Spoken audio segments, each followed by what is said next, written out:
Before we begin, let's quickly look at the incretin hormones. These are gastrointestinal hormones that play a crucial role in regulating blood sugar levels after a meal. The two main incretin hormones are glucagon-like peptide 1 or GLP-1 and GIP. GIP is also known as gastric inhibitory peptide. This stimulates insulin secretion, but it won't be mentioned again here. They both play an important role in glucose homeostasis by promoting insulin release, suppressing glucagon secretion, and ultimately helping lower blood sugar levels after a meal. Let's look at GLP-1 more closely.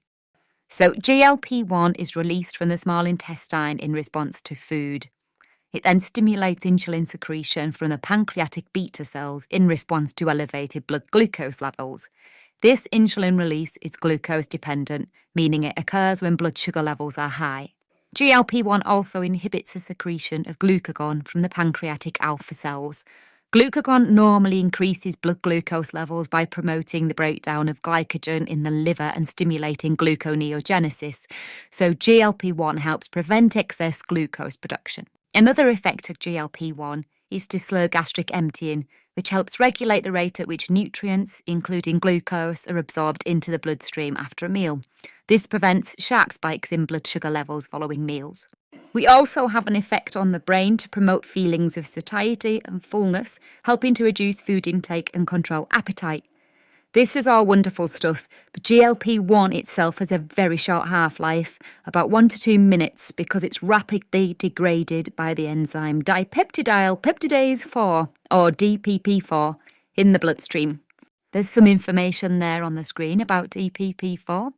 So now you can see we have 2 ways to augment this system to help those with diabetes or weight loss, as some of these medications are now being used for. Let's have a look at them both. Let's start with the DPP-4 inhibitors. These are generally referred to as the gliptins. As you can see on the screen there, the DPP-4 enzyme stops all those wonderful things from happening by breaking down GLP-1. If we can inhibit this enzyme, we can increase the levels of the incretin hormones and also stop them being degraded so rapidly. Another approach is to administer a synthetic GLP-1 receptor agonist. These are used mainly to treat type 2 diabetes and are designed to resist degradation by DPP-4 and so have longer half-lives, typically 8 to 24 hours, depending on the specific drug. Some are administered once a day, others once a week, which is also great for patient compliance. So some examples of the medications are on the screen there. It's not generally recommended to use both of these classes of medications together. Not only are they expensive, but there's little clinical benefit to combining them.